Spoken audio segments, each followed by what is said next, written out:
અમારી સાથે ગુજરાત કોંગ્રેસના વરિષ્ઠ નેતા શંકરસિંહ વાઘેલાજી છે અને શંકરસિંહ વાઘેલા બાપુ ખાલી એક જ સવાલ છે મારો, લોકોની માંગણીઓ છે, આપ પણ કહો છો કે 2017માં ગુજરાત આવશે, છતાં આપ કહો છો કે આપ સીએમની રેસમાં નથી, કેમ?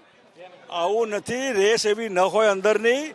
બહુમતી આવ્યા પછી પાર્ટીના ધારાસભ્યો દિલ્હી હાઈકમાન્ડ બેસીને નેતા નક્કી કરતા હોય છે. અત્યારે કારણ વગર કેટલાક મિત્રો વિઘ્ન સંતોષી લોકો કોંગ્રેસમાં મુખ્યમંત્રીની હરીફાઈ જામી ગઈ છે.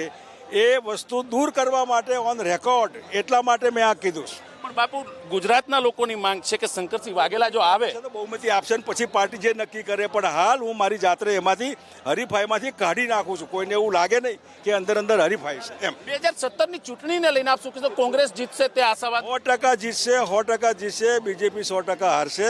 પબ્લિકની ડિમાન્ડ છે આ. એનસીપી નેતા સાથે આપે વાત કરી હતી શરદ પવારજી સાથે. એ શરદ પવારજીને મેં પૂછ્યું અને અને દિલ્હી અમારી પાર્ટી બંને ભેગા બેસીને ગઠબંધન કરવું કે નહીં એનો વિચાર કરશે. અમારો વિષય નથી એ. તો આ હતા શંકરસિંહ વાઘેલાજી, જેમનું કહેવું છે ખાસ કરીને કે અત્યારે તેઓ સીએમની રેસમાંથી એટલે બહાર છે કે કેટલાક વિઘ્ન સંતતિઓ કોંગ્રેસની જીતમાં હાડકા નાખે, પણ તેમનું કહેવું છે કે 2017માં ગુજરાતમાં કોંગ્રેસ જીતશે. કેમેરામેન નૈનેશની સાથે ભૌમિક વ્યાસ, એબીપી અસ્મિતા, અમદાવાદ.